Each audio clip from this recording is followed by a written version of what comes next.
Oh, She's got yeah, her daughters by the bootstraps. She's literally got them with no setting up their income mouth and now. shooting them. And she has cut her son and her other grandchildren off to where, how does she know if they even have food? She's just cut them off, Laura. That is so wrong. And I'm telling you, Joni, you are wrong. And I want to say this, Joni, your money be gone with you. Hello, welcome to Walk the Talk, where we talk about spiritual matters. In today's video, we're covering a story or an interview that was done by Laura Lynn with Pastor Valerie Hartwell, where she was sharing the message that she gave to Joni and Doug. The interview starts with how Joni was able to go on set and record live just a few hours after her husband passed. Some people call it bravery, others look at it as weird. Do you remember that the day that Marcus Lamb passed away in the morning, early morning, she was there on set within 4 or 5 hours of his passing. I didn't see that part, Laura. I missed that. I saw the news that he had passed away, but I wasn't involved then, and I didn't see that. Joni able to do that just hours after Marcus passed, and no, I didn't see that. But I must say that since all this has opened up, I'm frankly stunned that Joni could do that so quickly. I just can't understand how she could do that so quickly. I mean, Yeah. she had many people in her ministry. She had her son, her children, to be the grieving widow. I mean, I just can't understand it, how she could take that time off so quickly. After my husband passed on our 29th wedding anniversary, I stood in the ICU room with him for 8 hours, spending time with him, and then coming home in shock, knowing that he had passed. But I was so numb, I just drove around, Laura, for about 3 hours that evening, not knowing what to do. And then I came home, and I have a friend that's on our board for our church still, and he was so comforting. He called me and he said, you go home. Don't do anything for 3 days. Don't do nothing at all. Just take time and sleep and eat a little bit and rest and cry if you have to.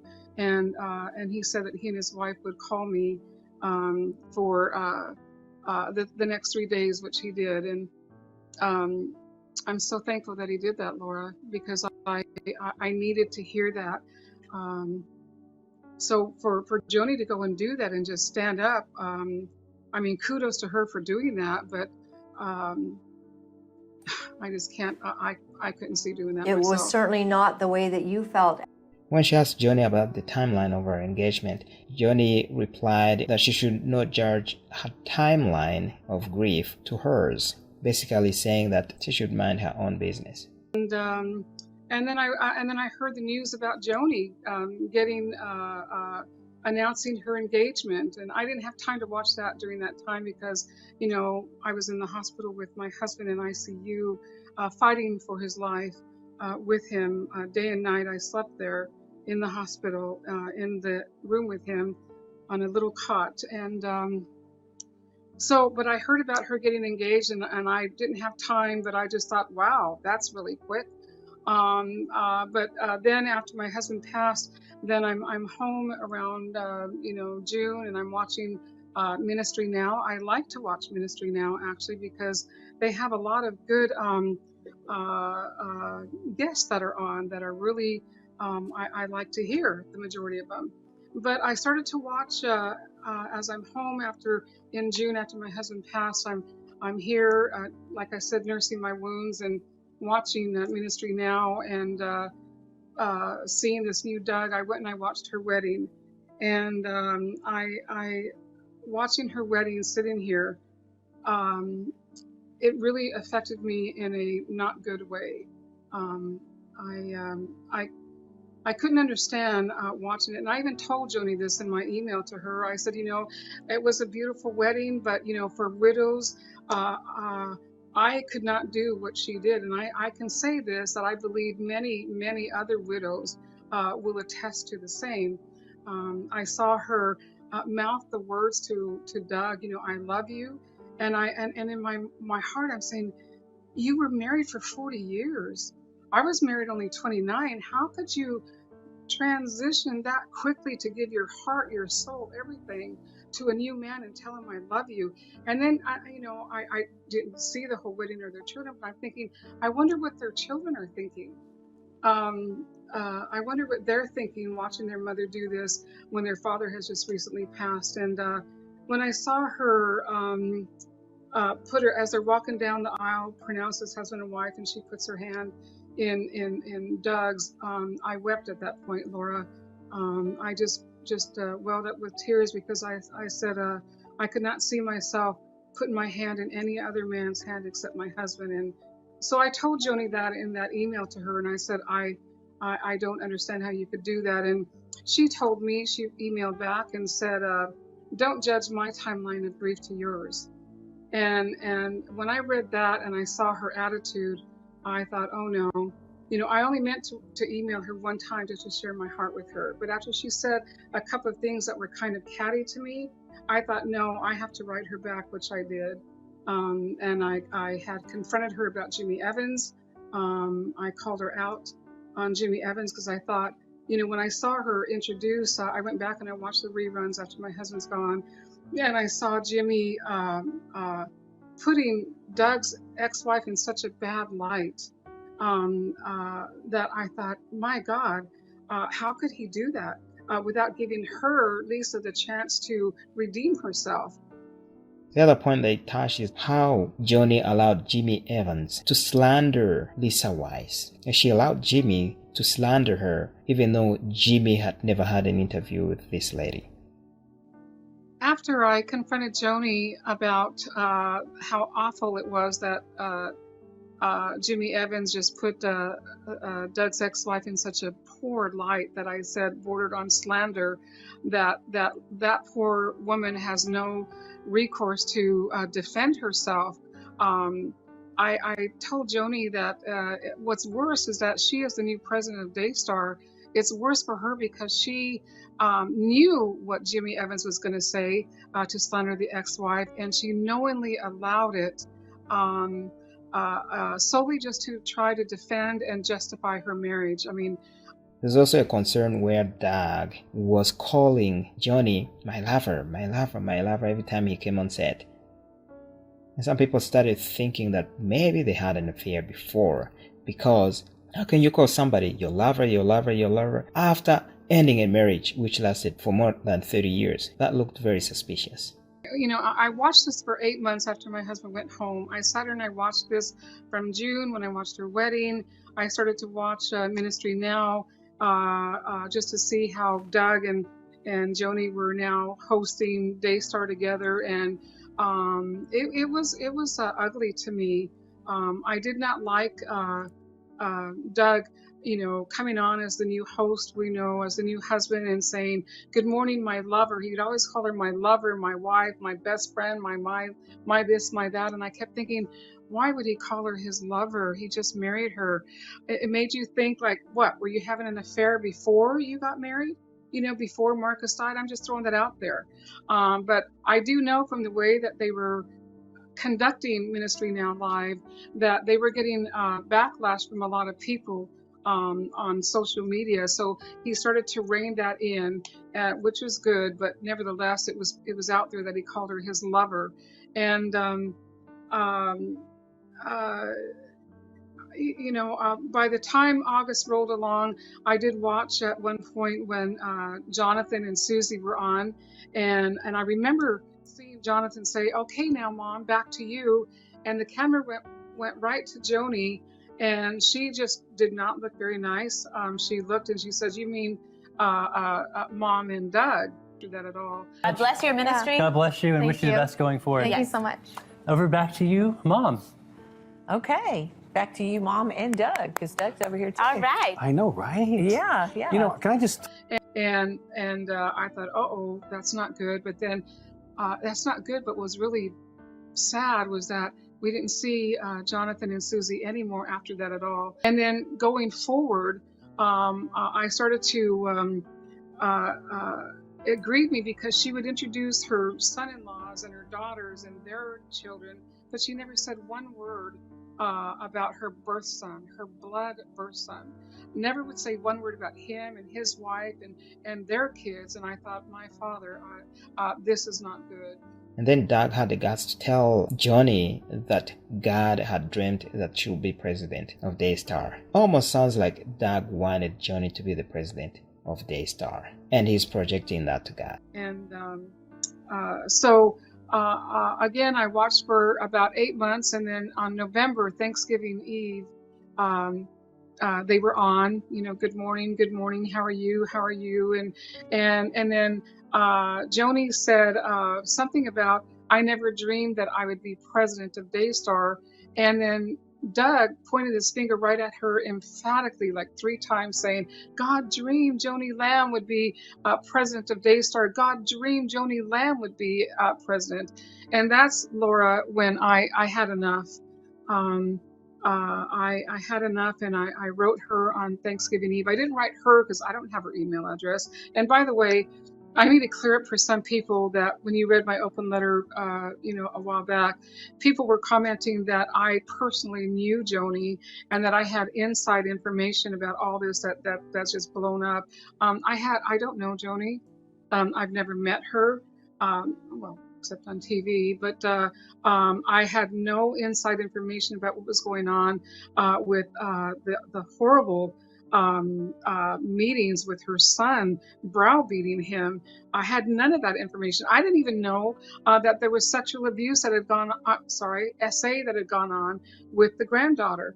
But so I wrote her on Thanksgiving Eve to Daystar, not Joni, and I confronted all these issues about, like I said, about Jimmy, her quick remarriage, Doug saying, God dreamed you would be president of Daystar. That bothered me because I thought, that is so dishonoring to Marcus, who was the founder of Daystar. Marcus was the founder of Daystar, and for Doug to say that, so in my mind, dishonored him, and that's what compelled me to write Joni. Another interesting fact is that Joanie put down some money for a new home just 4 months after Marcus Lamb died. Then I also called her out. As a new widow, I learned that she had went and 4 months after Marcus passed away, I don't know if you know this, I think you do, she went and put money down on a brand new home to move out. And she answered me in her email and said, Marcus and I were talking about downsizing. And I thought, okay, I get that, but I still live in my home, Laura. But what widow does that quickly? You'll hardly find any unless you want to hurry up and move on with your new relationship. And so there were so many troubling things, and so I emailed her Thanksgiving Eve. I called her out about her new husband Doug Weiss saying that Jesus died for us to have good sex. When I learned that before I emailed her on Thanksgiving Eve, I just told her, you as the president of Daystar, since you're the president of Daystar, the buck falls with you. You need to clean this up for the Lord's name. And that's when I told her about pedophiles, perverts, porn stars, the plethora of SA perverts are going to have a field day with this. And what's surprising to me was I had no idea what was going on with Jonathan and Susie behind the scenes. And when Joni emailed me back, she did not even touch that. And I find that interesting, Laura, that when I sent that email to her, it was happening simultaneously at the same time that Jonathan was being called in to sign an NDA. People in the ministry should not act like people who don't believe in God. If you represent God, you should act like a person who represents God. This has nothing to do with jealousy that she remarried so quickly, because nothing to do with that at all. It has to do with affecting God's people and misleading them and putting up a false facade that she so righteously married this man that she should not have married in the first place, especially knowing Doug's ex-wife. I'll just say this, I wouldn't want her as my girlfriend. But more importantly, I believe that the Lord, and many others do too, that the Lord is laying the axe to the root, Laura. He's laying the axe to the root right now for purity in his church, with his bride, to get the word across. And what Joni has been doing, and then what to take it a step further, what she's done to her granddaughter. And I hope to talk about that and what she's done to her son and Susie and even the daughters, holding them hostage right now, making them sign NDA so that they can't say a thing, is so utterly wrong. And this has nothing to do with jealousy with Joni. It's for the purity of God's word to go forth with vessels that are pure. The word says in Timothy that there's vessels of honor and vessels of dishonor. And I gotta say, I don't, what Joni has done to Daystar, and then the things that she said that has come out, wanting to, asking Jimmy Evans, was that wrong, Jimmy? Yeah, I kissed Doug, I wanted to kiss the hound dog out of him, only 7 months after Marcus had been passed. This has nothing to do with jealousy, Laura. This is sick, what she's done. And for her, as a woman that's supposed to be a godly woman, to even ask Jimmy, was that wrong, Jimmy? Shows the low caliber of Joni's ungodly character. I remember about a week before this came out, with Jonathan and Susie and Julie Royce, and about a week before that, before God, I lie not, Laura, I was walking past my television in the living room watching Ministry Now, and something. I just said, Lord, I've been watching for, almost a year now since she remarried. And then, 8 months after my email to her, and I walked past the television and I just stopped, and out loud I prayed and I said, Lord, something is not right. Bring it to the light and expose it. After I emailed her on Thanksgiving Eve, I was shocked to get an answer from Joni Lamb herself. I'm thinking, I was shocked. I thought, what is she doing answering me on Thanksgiving Day? She's a brand new bride. She's got family. She's got lots of ministry folks around her. Why would she be taking the time out on Thanksgiving Day to write me back? So the way I took it is that she was very defensive, and she knew, I believe deep in her heart, she knew that what she did was wrong for Daystar. It's not just for her children, but for Daystar and for the Lord, Laura, to be doing this. And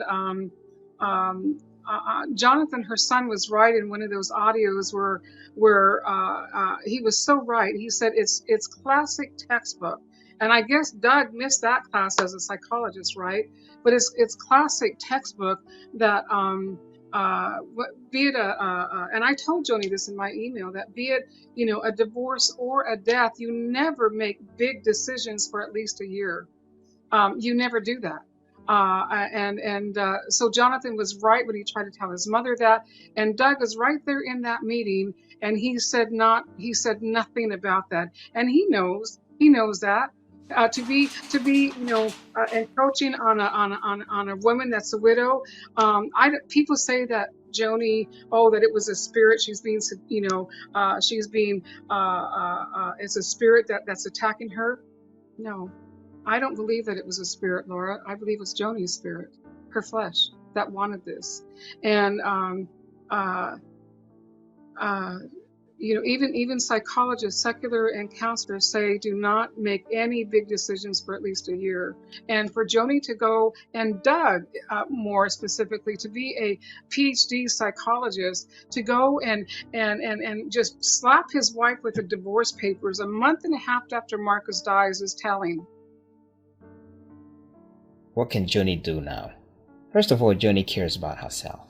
She doesn't care about anybody else. She just wants her own peace. She's talking about her own peace. As long as it makes you happy, do what you gotta do. But if you really want peace, Joni, you should retire. Then you have your peace. Before I can answer that, Laura, what Joni should do now, that I know millions are crying, pleading with her to do the right thing.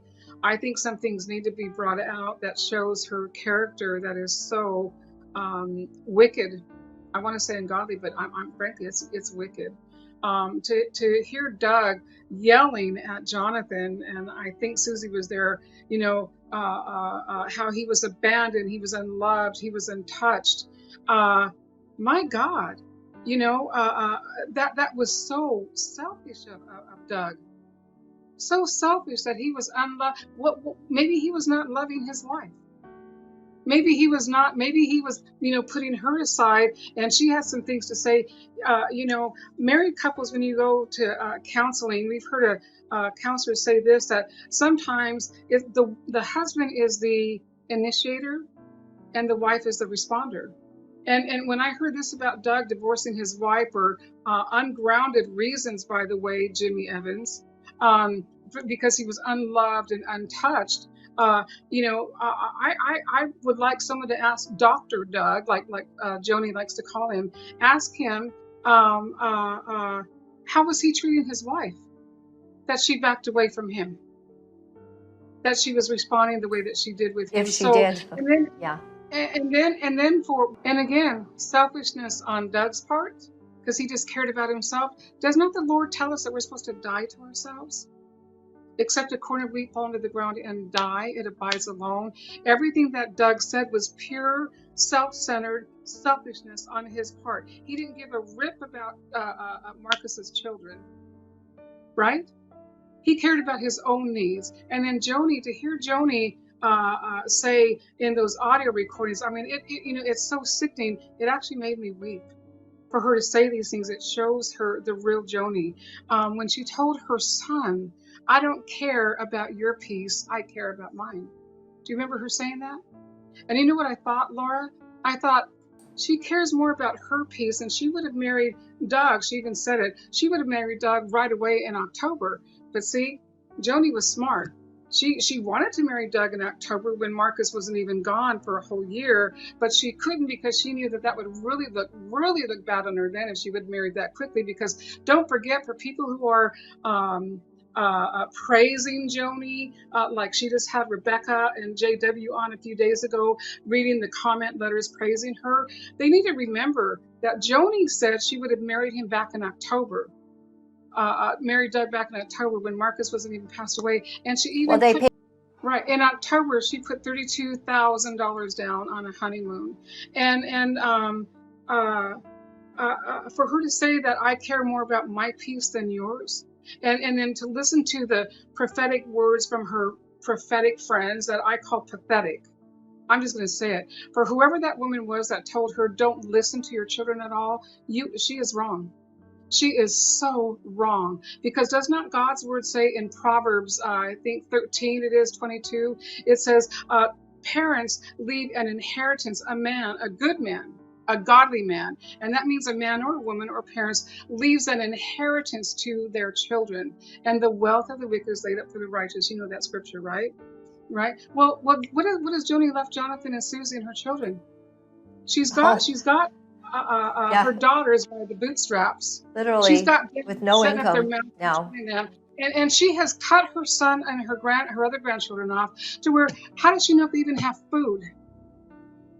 She's just cut them off, Laura. That is so wrong. And I'm telling you, Joni, you are wrong. And I want to say this, Joni, your money be gone with you. She cut Jonathan and them off. They were raised in the ministry.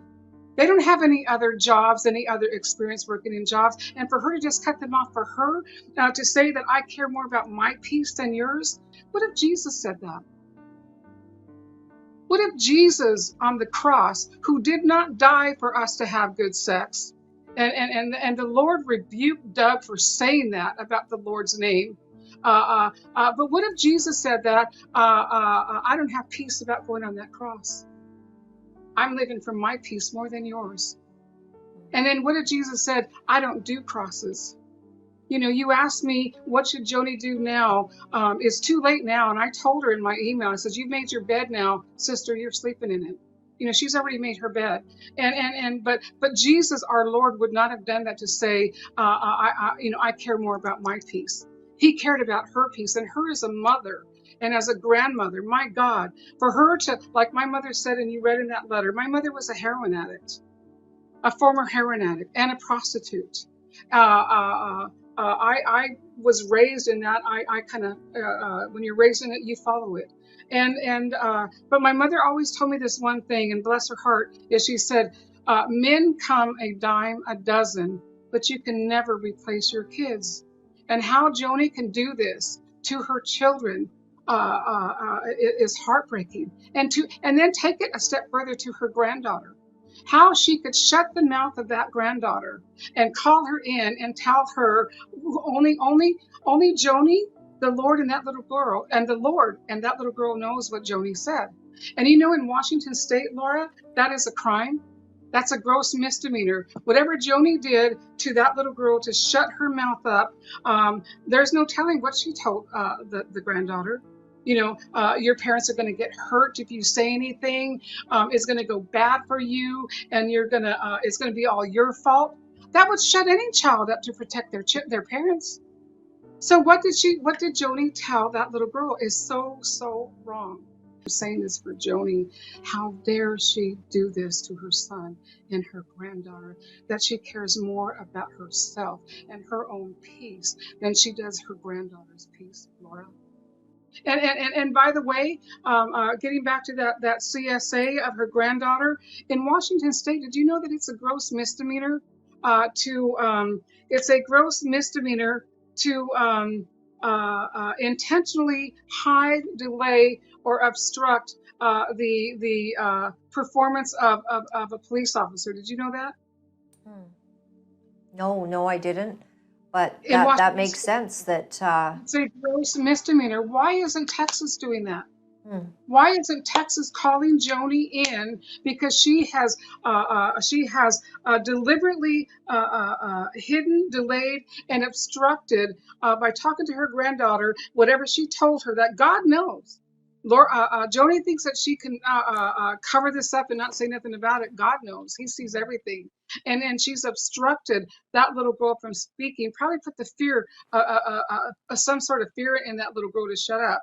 And Joni should come forward. When she was on Table Talk with her friends, trying to defend herself and answer all the questions that everybody was having, she didn't touch that. When Joni was on Table Talk at the beginning, when all this blew up, trying to defend herself and trying to answer all the questions, trying to act like she had it all together, she didn't. Because Redwig, like Pastor Ray calls her, who's supposed to have been a counselor that defended Marcus and Joni when Marcus had that affair, you know, back in 2010. Why didn't those women that say that they're not yes women, why didn't they ask her the tough questions? Why didn't they ask Joni the hard questions? What did you tell your granddaughter? And they all left that alone, Laura, and that is wrong. And so you're a victim of SA. And especially when you're a little girl or a little boy, you carry that fault with you. For children that are victims of SA, that grow into adulthood, if they're not healed from this, they grow up thinking it's their fault for everything. They grow up living promiscuous lives. And Joni, so unscrupulous, that told Jimmy, was that wrong, Jimmy? Yes, I was kissing the hound dog out of Doug. She cares only about herself and doesn't care about her granddaughter. How dare she, Laura? Why does this matter that we should be speaking about Joni Lamb publicly like this?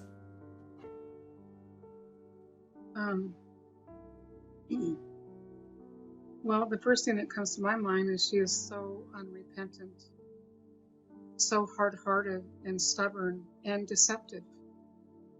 To hear all these things, how she is behind the scenes and how she's been manipulating, like what you did the other day with that whistleblower, manipulating her son to get him to force him to sign an NDA.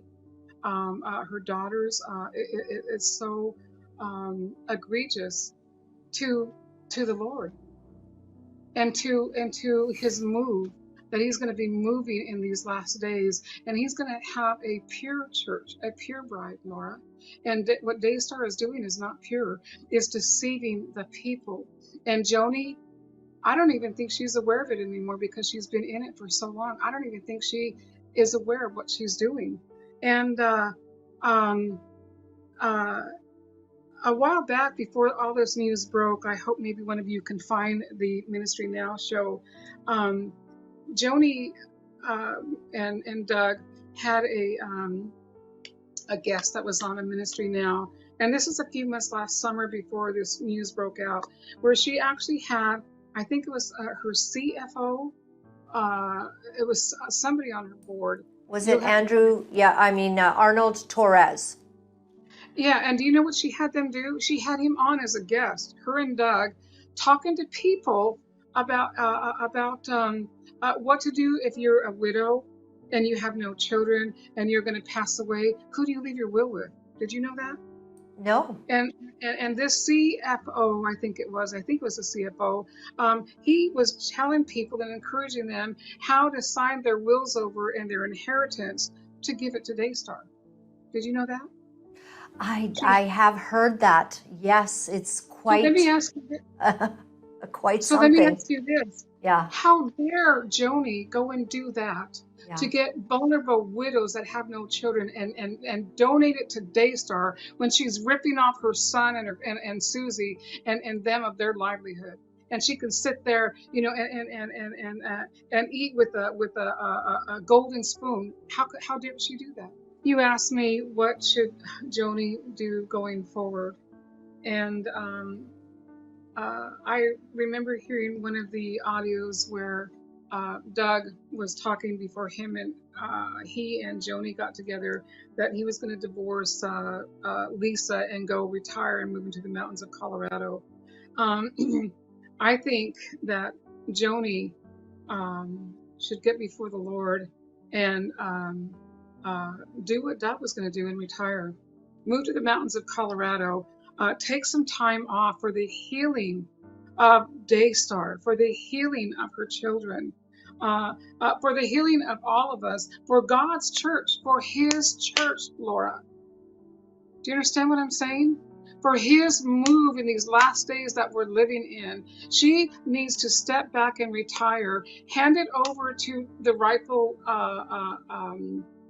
heir, which is Jonathan, and let him and Susie clean up Daystar. Fire those, excuse my French, but the D word, like Pastor Ray says, the D word is in the Bible.